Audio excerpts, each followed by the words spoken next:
Xin chào. Xin chào Vietnam. Thank you. Thank you so much. Thank you. Please.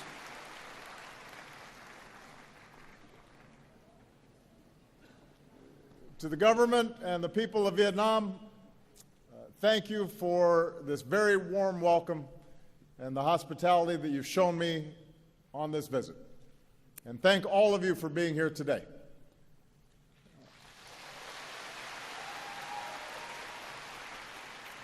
We have Vietnamese from across this great country, including so many young people who represent the dynamism and the talent and the hope of Vietnam.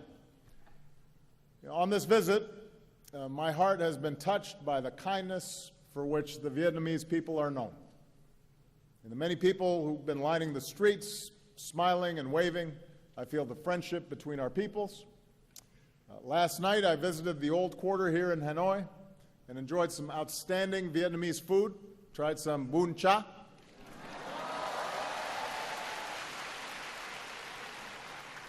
Drank some beer Hanoi. But I have to say, the busy streets of this city, I've never seen so many motorbikes in my life. So I haven't had to try to cross the street so far, but maybe when I come back and visit, you can tell me how. I am not the first American president to come to Vietnam in recent times, but I am the first, like so many of you, who came of age after the war between our countries. When the last U.S. forces left Vietnam, I was just 13 years old. So my first exposure to Vietnam and the Vietnamese people came when I was growing up in Hawaii, with its proud Vietnamese-American community there. At the same time, many people in this country are much younger than me. Like my two daughters, many of you have lived your whole lives knowing only one thing, and that is peace and normalized relations between Vietnam and the United States. So I come here mindful of the past, mindful of our difficult history, but focused on the future, the prosperity, security, and human dignity that we can advance together. I also come here with a deep respect for Vietnam's ancient heritage. For millennia, farmers have tended these lands, history revealed in the Dong Xuân drums. At this bend in the river, Hanoi has endured for more than 1,000 years. The world came to treasure Vietnamese silks and paintings, and a great temple of literature stands as a testament to your pursuit of knowledge. And yet, over the centuries, your fate was too often dictated by others. Your beloved land was not always your own. But like bamboo, the unbroken spirit of the Vietnamese people was captured by Ly Chong Kiet. The Southern Emperor rules the Southern land. Our destiny is writ in heaven's book. So today, we also remember the longer history between Vietnamese and Americans that is too often overlooked.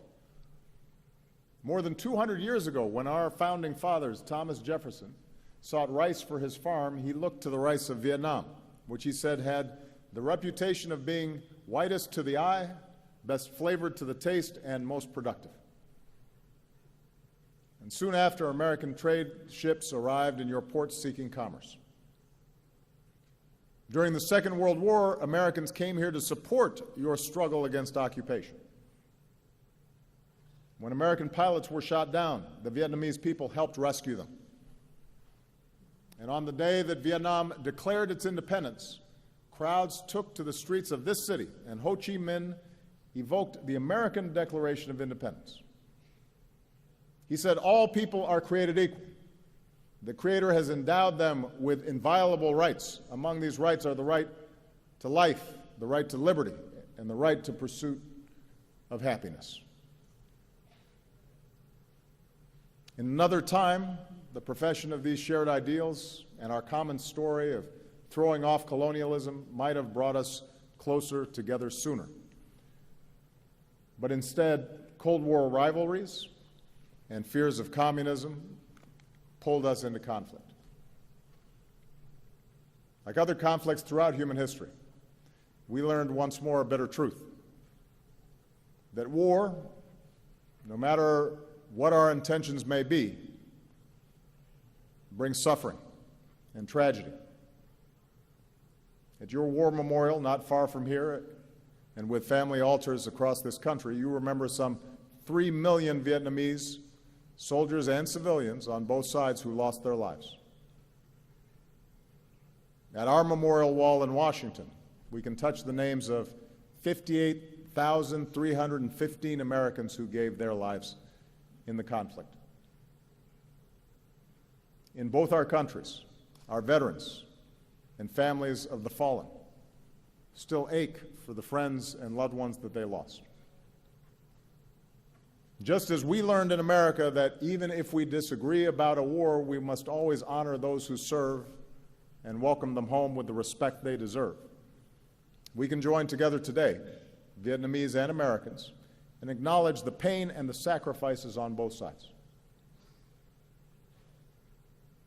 More recently, over the past 2 decades, Vietnam has achieved enormous progress, and today the world can see the strides that you have made. With economic reforms and trade agreements, including with the United States, you have entered the global economy, selling your goods around the world. More foreign investment is coming in, and with one of the fastest growing economies in Asia, Vietnam has moved up to become a middle-income nation. We see Vietnam's progress in the skyscrapers and high-rises of Hanoi and Ho Chi Minh City, new shopping malls and urban centers. We see it in the satellites Vietnam puts into space and a new generation that is online, launching startups and running new ventures. We see it in the tens of millions of Vietnamese connected on Facebook and Instagram. And you're not just posting selfies, although I hear you do that a lot. And so far, there have been a number of people who have already asked me for selfies. You're also raising your voices for causes that you care about, like saving the old trees of Hanoi. So all this dynamism has delivered real progress in people's lives. Here in Vietnam, you've dramatically reduced extreme poverty, you've boosted family incomes, and lifted millions into a fast-growing middle class. Hunger, disease, child and maternal mortality are all down. The number of people with clean drinking water and electricity, the number of boys and girls in school, and your literacy rate, these are all up. So this is extraordinary progress. This is what you have been able to achieve in a very short time. And as Vietnam has transformed, so has the relationship between our two nations. We learned a lesson taught by the Venerable Thich Nhat Hanh, who said, "In true dialogue, both sides are willing to change." In this way, the very war that had divided us became a source for healing. It allowed us to account for the missing and finally bring them home. It allowed us to help remove landmines and unexploded bombs, because no child should ever lose a leg just playing outside. Even as we continue to assist Vietnamese with disabilities, including children, we are also continuing to help remove Agent Orange, dioxins, so that Vietnam can reclaim more of your land. We're proud of our work together in Da Nang, and we look forward to supporting your efforts in Bien Hoa. Let's also not forget that the reconciliation between our countries was led by our veterans who once faced each other in battle. Think of Senator John McCain, who was held for years here as a prisoner of war, meeting General Zat, who said our countries should not be enemies but friends. Think of all the veterans, Vietnamese and American, who've helped us heal and build new ties. Few have done more in this regard over the years than a former Navy lieutenant and now Secretary of State for the United States, John Kerry, who is here today, and On behalf of all of us, John, we thank you for your extraordinary efforts.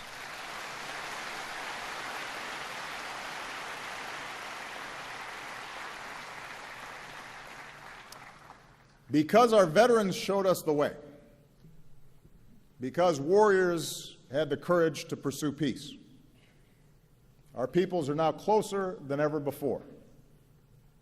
Our trade has surged, our students and scholars learn together. We welcome more Vietnamese students to America than from any other country in Southeast Asia. And every year you welcome more and more American tourists, including young Americans with their backpacks, to Hanoi's 36 streets and the shops of Hoi An and the imperial city of Hue.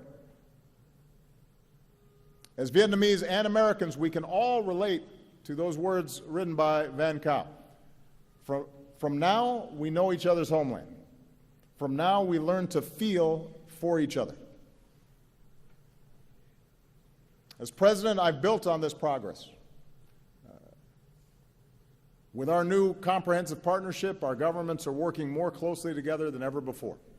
And with this visit, we've put our relationship on a firmer footing for decades to come.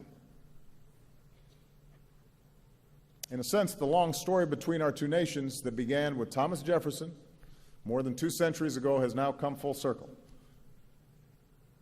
It's taken many years and required great effort. But now we can say something that was once unimaginable. Today, Vietnam and the United States are partners.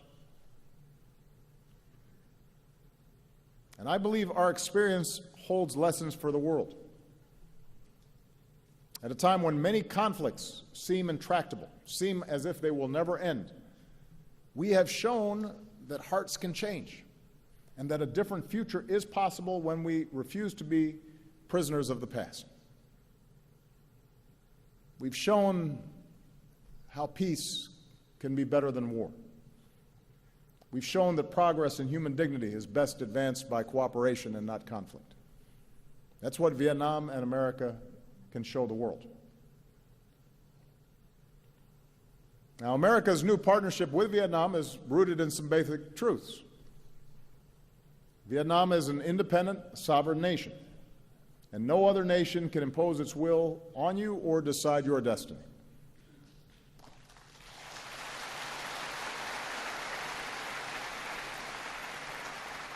Now, the United States has an interest here. We have an interest in Vietnam's success. But our comprehensive partnership is still in its early stages. And with the time I have left, I want to share with you the vision that I believe can guide us in the decades ahead. First, let's work together to create real opportunity and prosperity for all of our people. We know the ingredients for economic success in the 21st century. In our global economy, investment and trade flows to wherever there is rule of law, because no one wants to pay a bribe to start a business. Nobody wants to sell their goods or go to school if they don't know how they're going to be treated. In knowledge-based economies, jobs go to where people have the freedom to think for themselves and exchange ideas and to innovate. And real economic partnerships are not just about one country extracting resources from another. They're about investing in our greatest resource, which is our people and their skills and their talents, whether you live in a big city or a rural village. And that's the kind of partnership that America offers. As I announced yesterday, the Peace Corps will come to Vietnam for the first time with a focus on teaching English. And a generation after young Americans came here to fight, a new generation of Americans are going to come here to teach and build and deepen the friendships between us.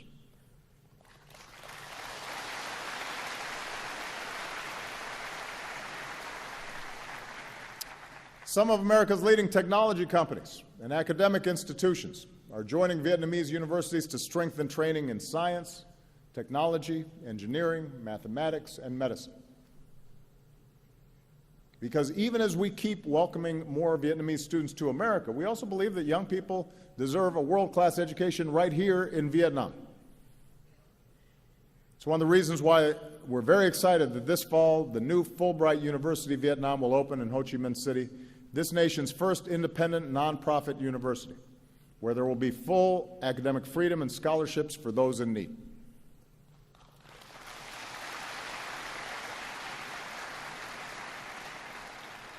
Students, scholars, researchers will focus on public policy and management and business, on engineering and computer science, and liberal arts. Everything from the poetry of Nguyen Zu to the philosophy of Fan Chu Ching to the mathematics of No Bao Cho.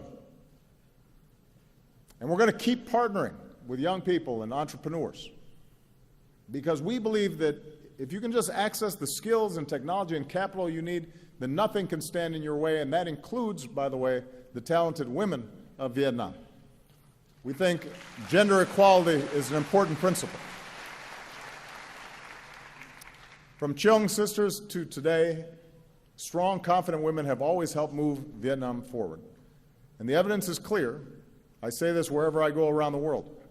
Families, communities, and countries are more prosperous when girls and women have an equal opportunity to succeed in school and at work and in government. That's true everywhere, and it's true here in Vietnam.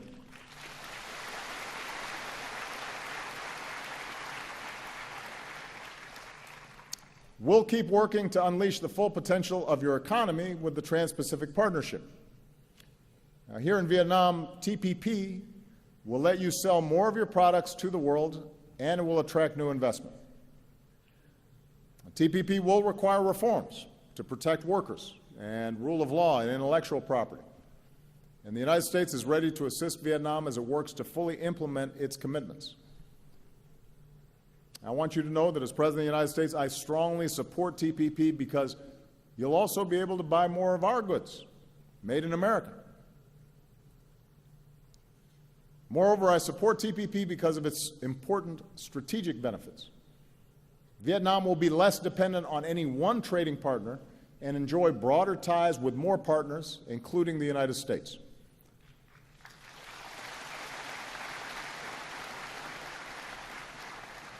And TPP will reinforce regional cooperation. It will help address economic inequality and will advance human rights with higher wages and safer working conditions. For the first time here in Vietnam, the right to form independent labor unions and prohibitions against forced labor and child labor. And it has the strongest environmental protections and the strongest anti-corruption standards of any trade agreement in history. That's the future TPP offers for all of us, because all of us, the United States, Vietnam, and the other signatories, will have to abide by these rules that we have shaped together. That's the future that is available to all of us. So we now have to get it done for the sake of our economic prosperity and our national security. This brings me to the second area where we can work together, and that is ensuring our mutual security. With this visit, we've agreed to elevate our security cooperation and build more trust between our men and women in uniform. We'll continue to offer training and equipment to your Coast Guard to enhance Vietnam's maritime capabilities. We will partner to deliver humanitarian aid in times of disaster. With the announcement I made yesterday to fully lift the ban on defense sales, Vietnam will have greater access to the military equipment you need to ensure your security. And the United States is demonstrating our commitment to fully normalize our relationship with Vietnam.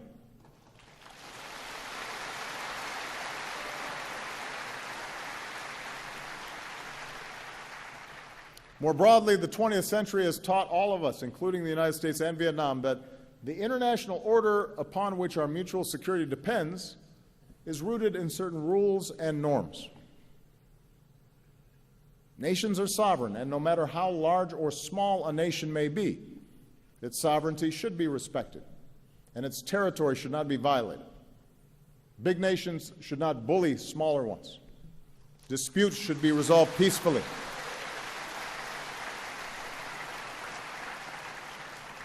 And regional institutions like ASEAN and the East Asia Summit should continue to be strengthened. That's what I believe, that's what the United States believes, and that's the kind of partnership America offers this region. I look forward to advancing this spirit of respect and reconciliation later this year when I become the first U.S. president to visit Laos. In the South China Sea, the United States is not a claimant in current disputes, but we will stand with partners in upholding core principles like freedom of navigation and overflight, and lawful commerce that is not impeded, and the peaceful resolution of disputes through legal means in accordance with international law. And as we go forward, the United States will continue to fly, sail, and operate wherever international law allows, and we will support the right of all countries to do the same.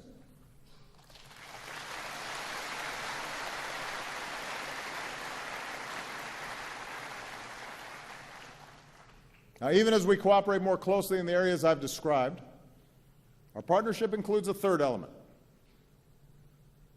addressing areas where our governments disagree, including on human rights. I say this not to single out Vietnam. No nation is perfect. 2 centuries on, the United States is still striving to live up to our founding ideals. We still deal with our shortcomings: too much money in politics and rising economic inequality,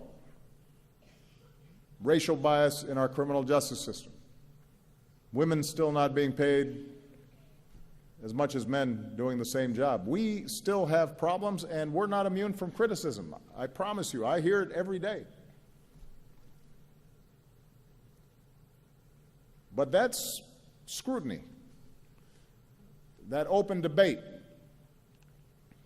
confronting our imperfections and allowing everybody to have their say, has helped us grow stronger and more prosperous and more just. I've said this before: the United States does not seek to impose our form of government on Vietnam. The rights I speak of, I believe, are not American values. I think they are universal values, written into the Universal Declaration of Human Rights. They're written into the Vietnamese Constitution, which states that citizens have the right to freedom of speech and freedom of the press, and have the right of access to information, the right to assembly, the right to association, and the right to demonstrate. That's in the Vietnamese Constitution.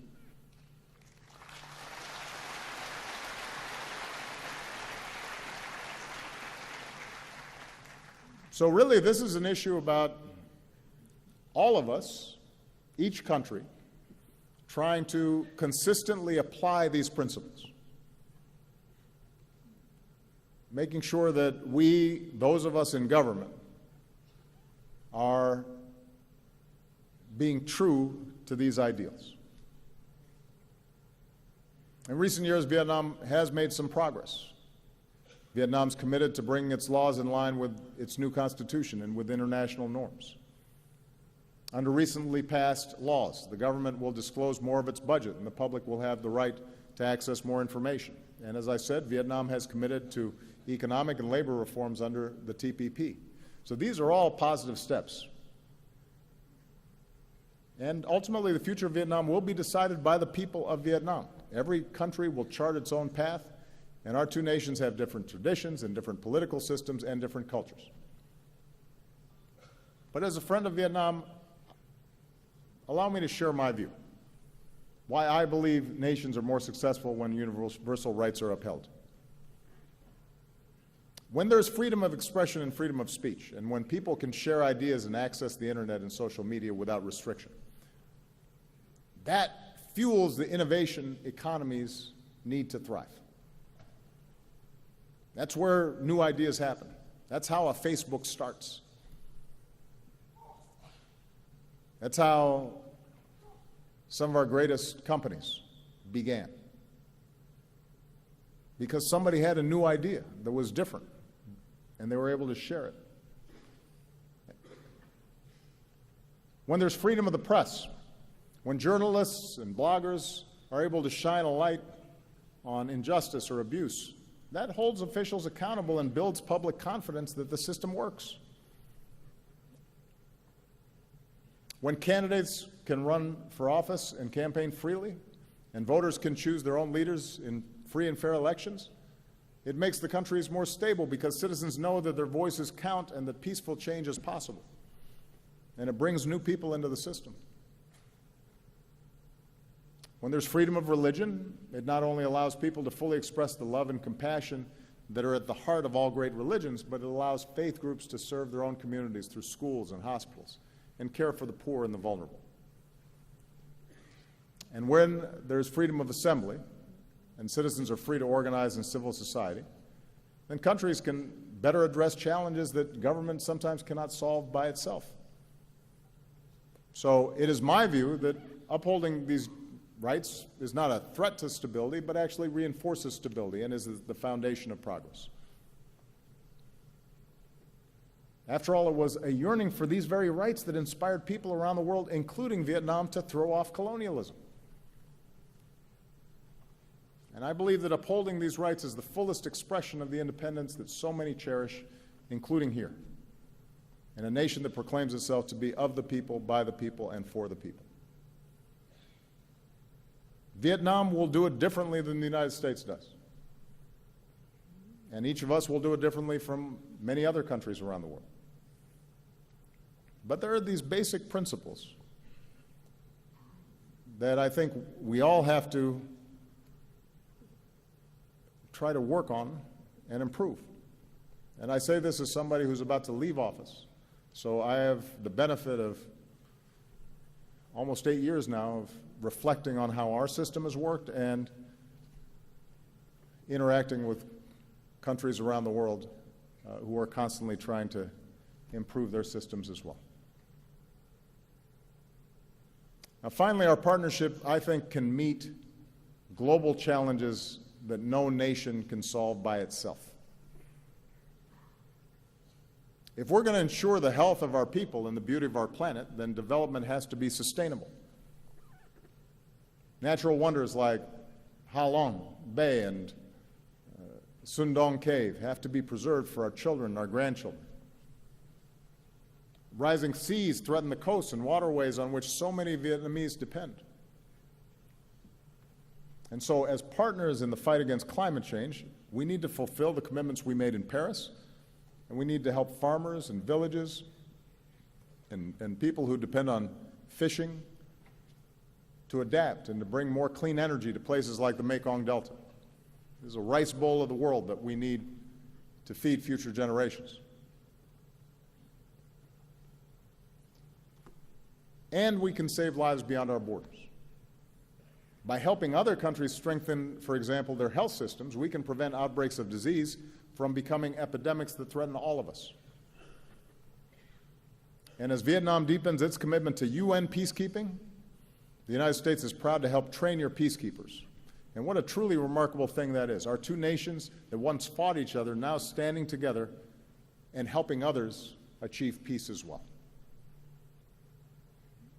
So in addition to our bilateral relationship, our partnership also allows us to help shape the international environment in ways that are positive. Now, fully realizing the vision that I've described today is not going to happen overnight, and it is not inevitable.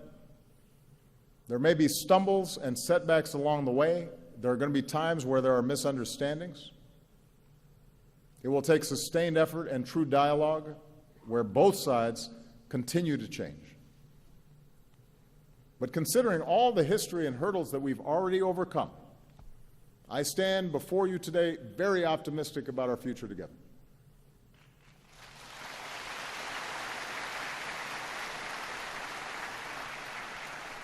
And my confidence is rooted, as always, in the friendship and shared aspirations of our peoples. I think of all the Americans and Vietnamese who have crossed a wide ocean, some reuniting with families for the first time in decades, and who, like Jin Kong Sun said in his song, have joined hands in opening their hearts and seeing our common humanity in each other.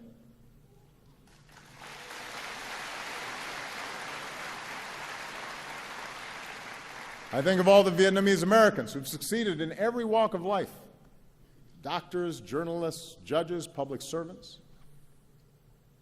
One of them, who was born here, wrote me a letter and said, "By God's grace, I've been able to live the American dream.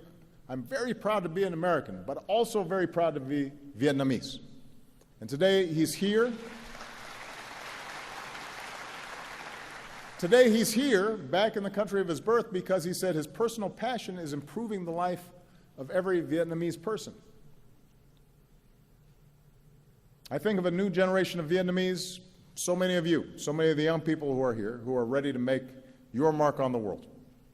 And I want to say to all the young people listening, your talent, your drive, your dreams, in those things Vietnam has everything it needs to thrive.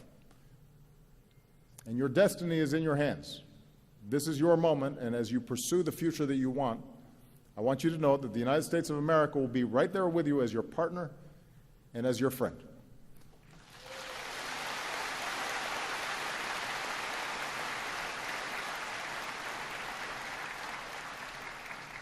And many years from now, when even more Vietnamese and Americans are studying with each other, innovating and doing business with each other, standing up for our security and promoting human rights and protecting our planet with each other, I hope you think back to this moment and draw hope from the vision that I've offered today.